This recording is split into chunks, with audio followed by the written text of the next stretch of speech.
No chão da sala, um envelope branco com o seu nome escrito na caligrafia perfeita de Rafael. Dentro, uma única frase: se estás a ler isto, já parti. Perdoa-me, mas tinha de proteger-te. A chuva caía forte sobre Lisboa naquela noite de novembro quando Tomás abriu a porta do apartamento e encontrou apenas silêncio. No chão da sala, um envelope branco com o seu nome escrito na caligrafia perfeita de Rafael. Dentro, uma única frase: se estás a ler isto, já parti. Perdoa-me, mas tinha de proteger-te. Tomás sentiu o coração parar. 3 anos de vida partilhada, 3 anos de lutas escondidas, beijos roubados nas sombras do bairro alto, promessas sussurradas na cama depois do amor, tudo parecia desabar num segundo. Ele ligou imediatamente para o telemóvel de Rafael. Chamada direta para o correio de voz. Ligou outra vez. Outra. Até as mãos tremerem. Correu até à janela. A rua do Alecrim estava deserta, apenas o reflexo das luzes nos charcos. Rafael tinha saído naquela manhã como sempre, beijaram na testa antes de ir para a universidade, dissera volto cedo, amor, hoje fazemos aquele jantar que tu gostas. E agora? Nada. Tomás voltou ao envelope. Havia mais, um pequeno pendrive preso com fita cola no verso do papel. Com as pernas fracas, sentou-se no sofá onde tantas vezes se tinham aninhado e ligou o portátil. O pendrive continha uma pasta chamada, para o Tomás, lê com cuidado. O primeiro ficheiro era uma gravação áudio. A voz de Rafael, baixa, quase um sussurro.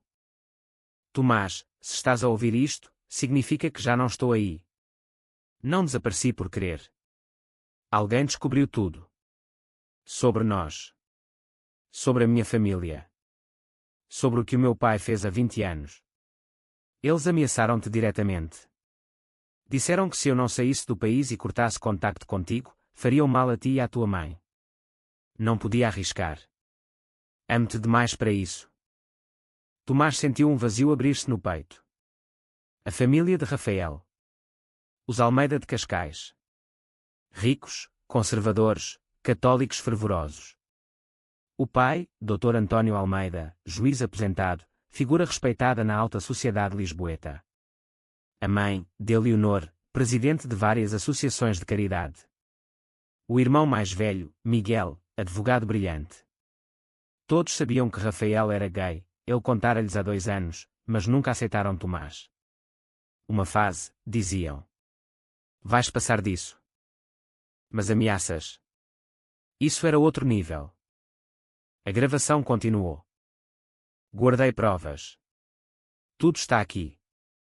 O meu pai, há 20 anos, quando era magistrado, arquivou um processo de corrupção que envolvia um amigo dele, um construtor poderoso. Em troca, recebeu dinheiro e favores. Eu descobri os documentos originais no sótão da casa de Cascais há 3 meses. Queria denunciar anonimamente. Alguém soube. Acho que foi o Miguel. Ele mudou desde que soube de nós. Tornou-se frio, distante. Na semana passada, recebi uma mensagem anónima, para o teu namorado calado ou ele paga o preço. Depois fotos tuas a sair do hospital onde trabalhas.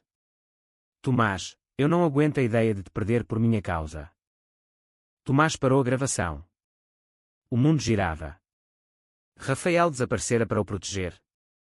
Mas de quem exatamente? Do próprio irmão. Do pai. Abriu o segundo ficheiro, scans de documentos antigos, extratos bancários de contas offshore, minutas de processos arquivados irregularmente. Tudo apontava para António Almeida. Provas suficientes para destruir uma reputação construída durante décadas. O terceiro ficheiro era uma carta escrita. Meu amor. Se eu desaparecer, vai à polícia, mas só à inspetora Clara Mendes, da PJ. Ela é de confiança, estudou comigo e sabe da nossa história. Entrega-lhe tudo. Não confies na minha família. Especialmente no Miguel. Ele mudou demasiado. Acho que está envolvido nisto tudo, talvez até mais fundo do que imagino. Perdoa-me por te deixar assim. Mas prefiro que me odeies vivo a ter de te chorar morto. Teu para sempre. Rafael. Tomás chorou em silêncio, o rosto enterrado nas mãos. O cheiro de Rafael ainda estava no sofá, no ar. Como podia ele ter partido sem dizer adeus cara a cara? Como podia ter carregado sozinho este peso? Levantou-se, decidido. Não ia ficar à espera. Vestiu um casaco, meteu o pendrive no bolso e saiu para a chuva. Precisava de respostas. E precisava delas agora. A primeira paragem, a casa da família Almeida em Cascais. A viagem de comboio pareceu eterna. Cada estação era uma lembrança. Ali, em Cais do Sodré, tinham-se beijado pela primeira vez em público, desafiando olhares. Ali, em Santos, tinham planeado fugir juntos para o Brasil quando as coisas ficassem insuportáveis. Chegou a Cascais já de madrugada. A vila dos Almeida era imponente, branca, com vista para o mar. As luzes estavam acesas na sala. Tomás aproximou-se pelo jardim lateral, o coração aos saltos. Pela janela entreaberta, viu Miguel e o pai a discutir acaloradamente. Ele sabe demais, pai. Se o Rafael abrir a boca. Cala-te, Miguel. O teu irmão já foi embora. Resolvi isso. E o namorado dele? O enfermeiro. Ainda anda por aí. Esse resolve-se depois. Primeiro garantimos que o Rafael fique calado para sempre. Tomás gelou.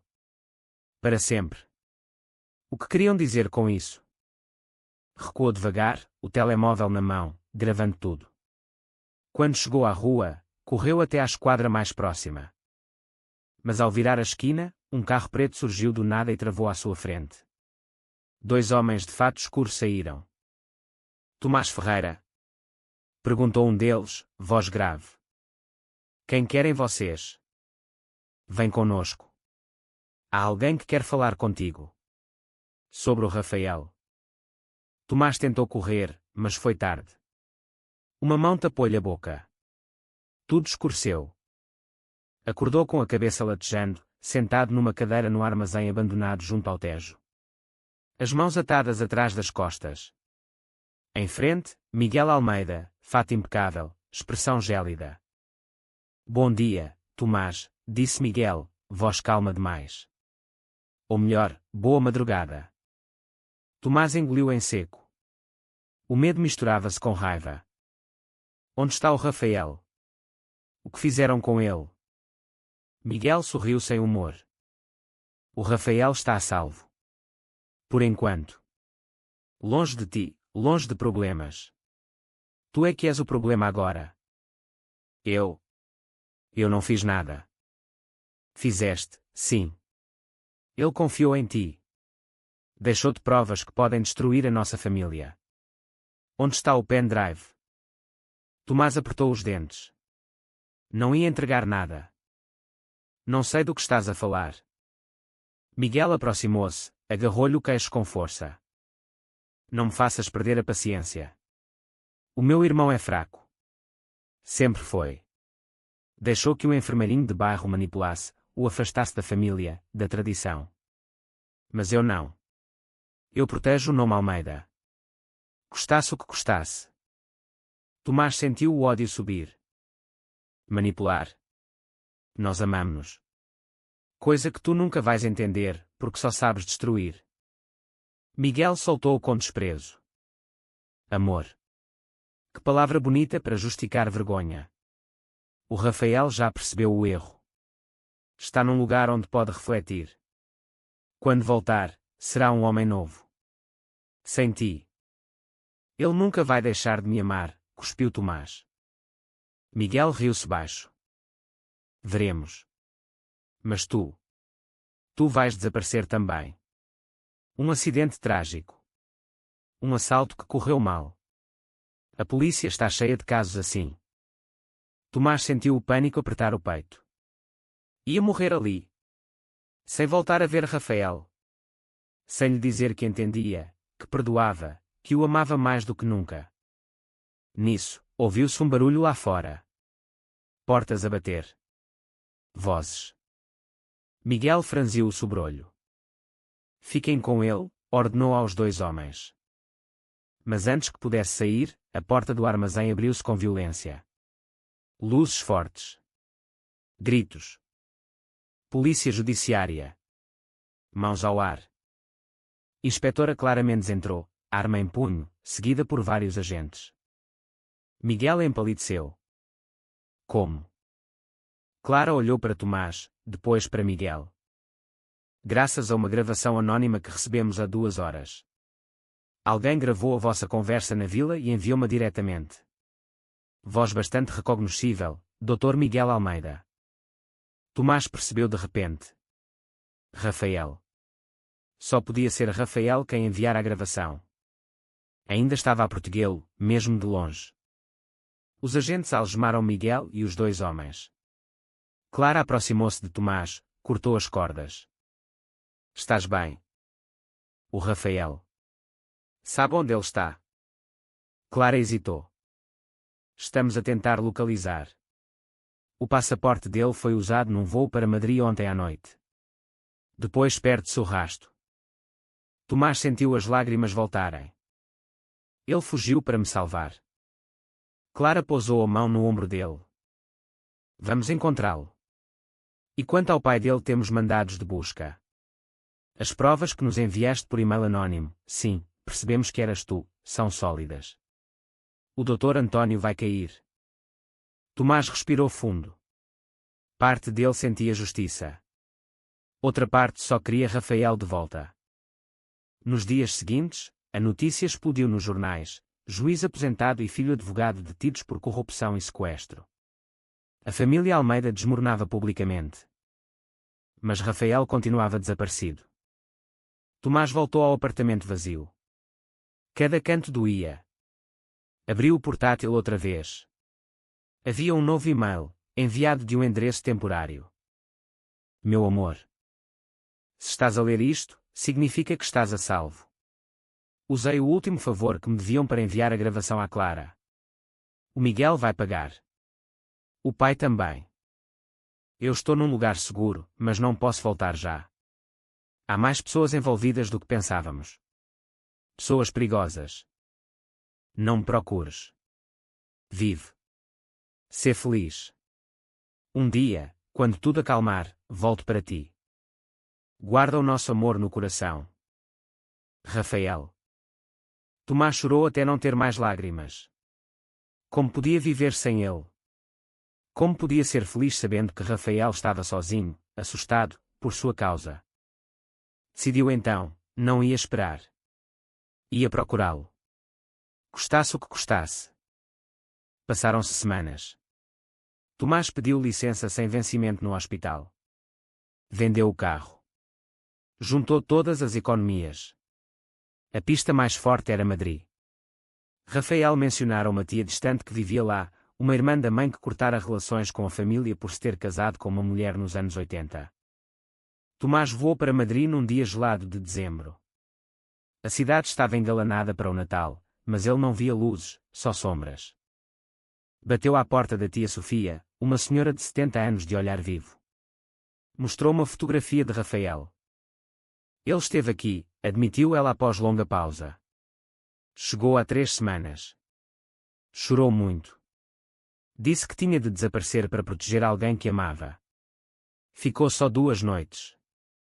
Depois partiu para Sul. Disse que ia para Sevilha, depois talvez Málaga. Sabe onde exatamente?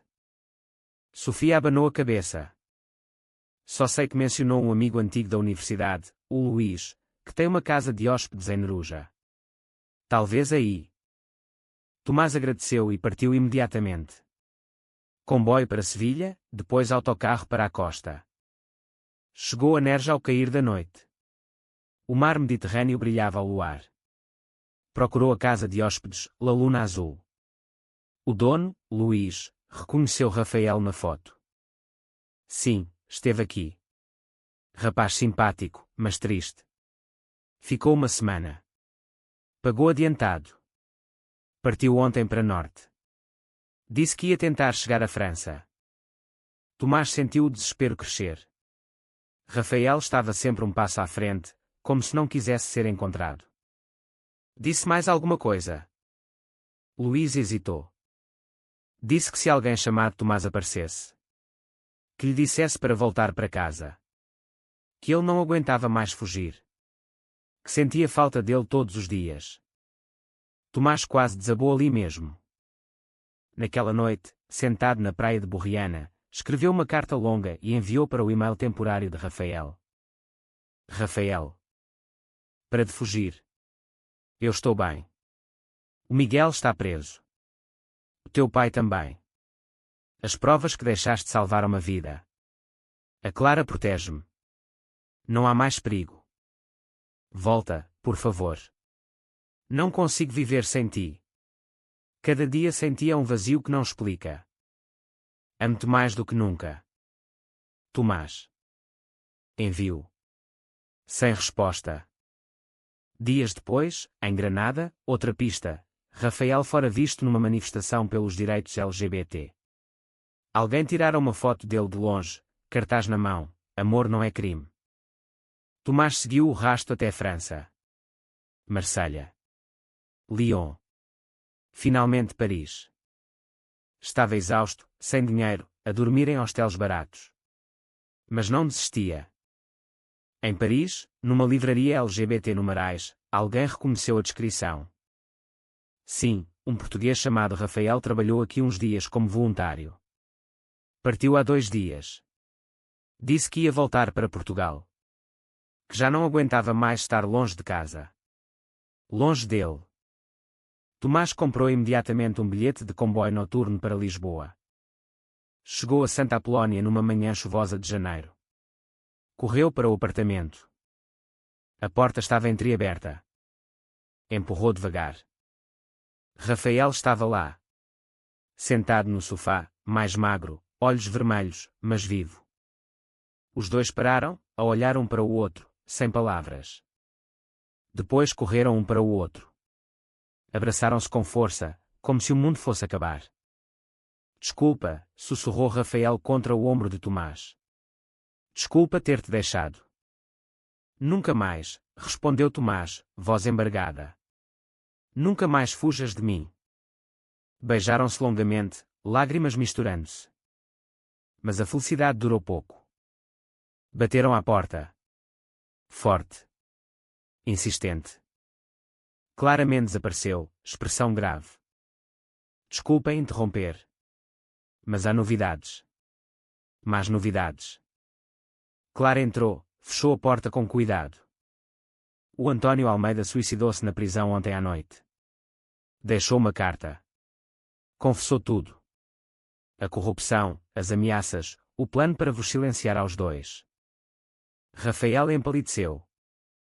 O meu pai. Morto. Sim. E na carta, acusou Miguel de ser o cérebro por trás das ameaças mais violentas.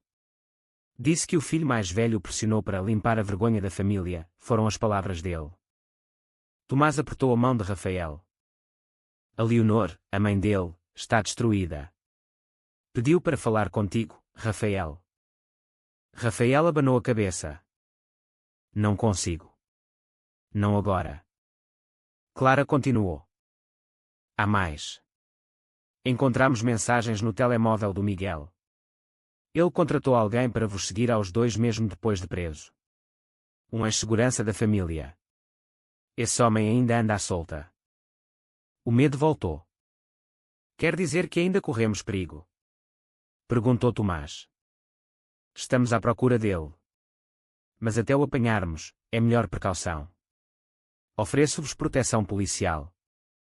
Rafael olhou para Tomás. Não quer mais fugir. Não quer mais esconder. Tomás concordou. Vamos enfrentar isto juntos. Nos dias seguintes, viveram com agentes à porta.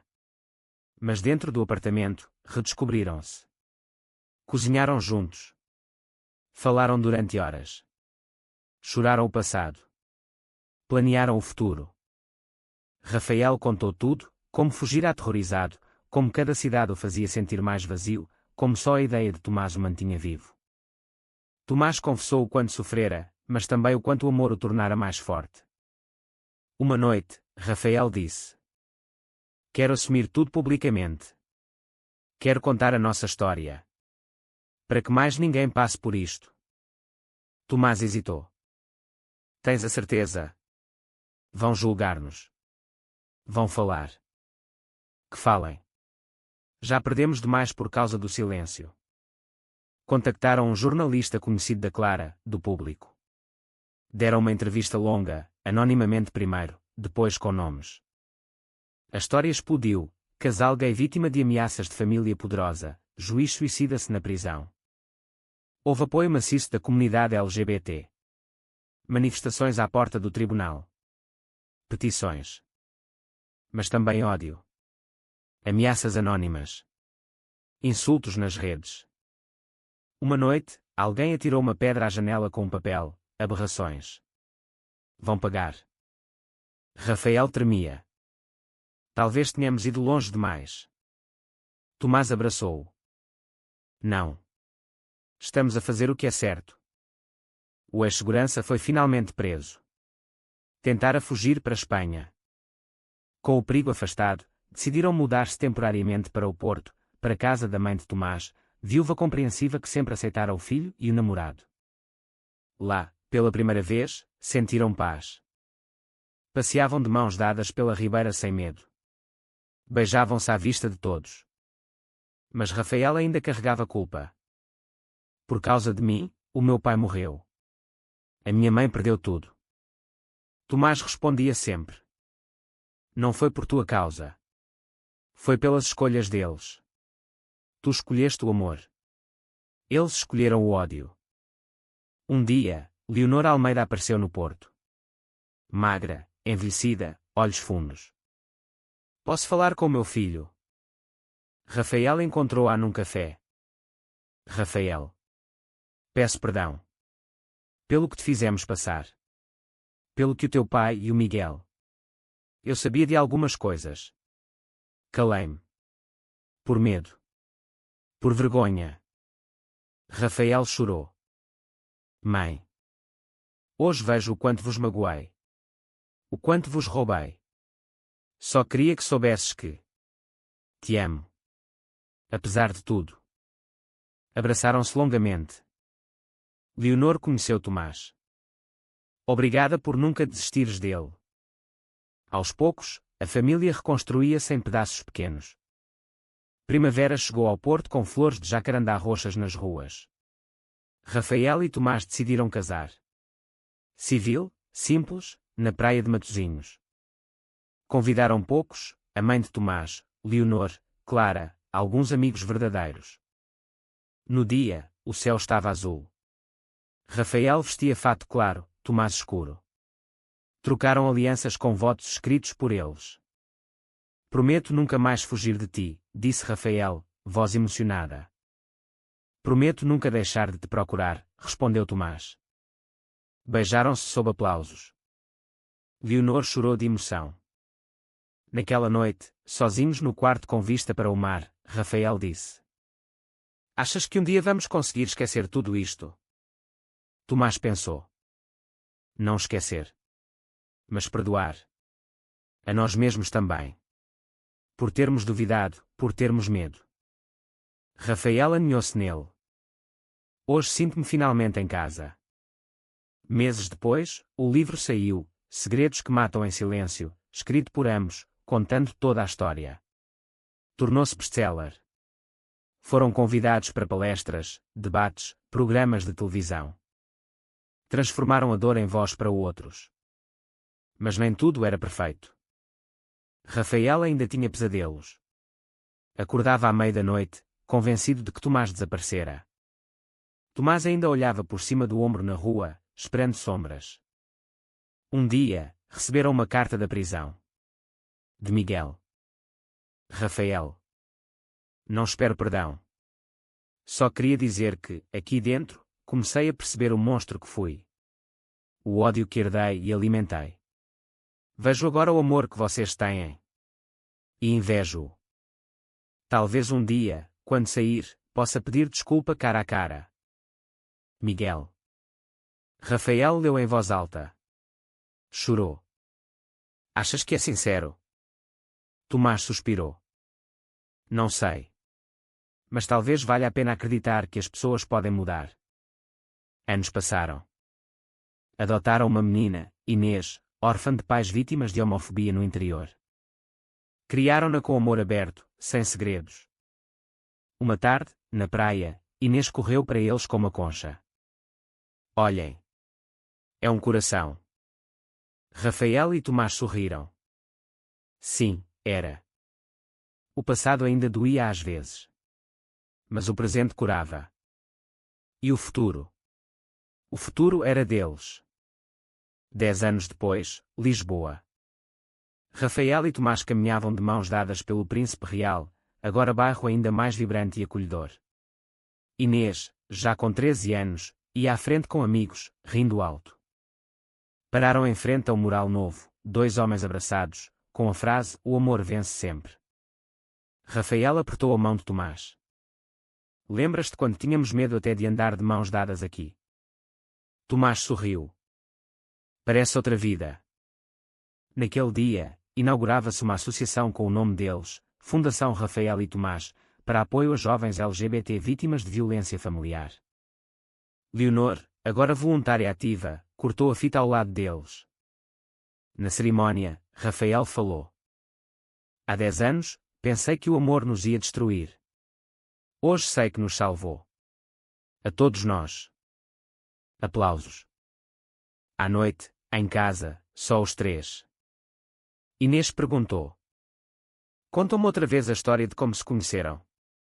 Rafael e Tomás entreolharam-se, sorrindo. Era uma vez, começou Tomás, dois rapazes que se apaixonaram numa cidade cheia de segredos. E contaram, mais uma vez, a história que começara com um envelope branco numa noite chuvosa. Mas agora já não era tragédia. Era vitória. Era amor. Era família. E era, finalmente, paz.